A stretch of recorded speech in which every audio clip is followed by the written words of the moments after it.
Good evening. Less than a month from Election Day and the crush of campaign ads impossible to escape. Yeah, many of our viewers have asked if we could stop airing them, especially those with lies or strong words. But as Rebecca Clough explains, federal law actually prevents that from happening. Ron Johnson caught lying. You likely cannot get through a television program right now without seeing a political ad pop up. The ads are overwhelming and derogatory. Jenny Nelson says they even come up when her two children are watching family programming. It's brought up some discussions that I don't feel that I should have ever had to have with my children, especially when they ask, "Mom, what's rape?"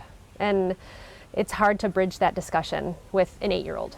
She isn't alone in her concerns. We've gotten dozens of emails from you, our viewers, with comments like, "My kids are 8 and 5 and should not have to listen to this disgusting garbage before school. Whatever happened to truth in advertising?" And you choose to show these propaganda pieces, you can just as easily choose not to.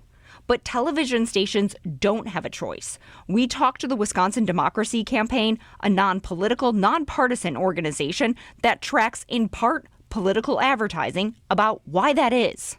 Under federal law, actually the Federal Communications Act of 1934, it's not allowed for TV stations or radio stations to censor political ads from the candidates themselves. So is a television station allowed to say, you know what, I don't like this ad, it's pretty violent, or the language isn't great in it, we're not going to run it? No, your hands are tied. That's the strange thing. Federal law says if someone is a qualified candidate, broadcast television stations have no power of censorship over the material. So while the Federal Communications Commission requires truth in advertising for things like car companies, breakfast cereal, or cell phones, political candidates do not have to follow those same rules. The Federal Communications Act of 1934 was so worried that stations were going to be censoring political candidates that they said, essentially, you can't do anything about the content except run it. These rules are for network television stations. Cable news and social media are the exceptions because they weren't around to be included in the 1934 law.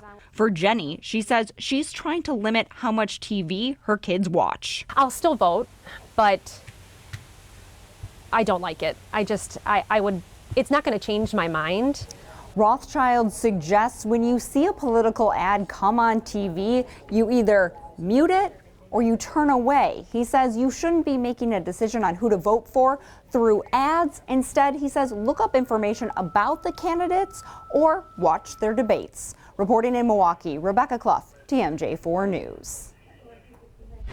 Rebecca, thank you. And only a few days to go until our TMJ4 News U.S. Senate debate. Candidates face off on Thursday night live from Marquette University.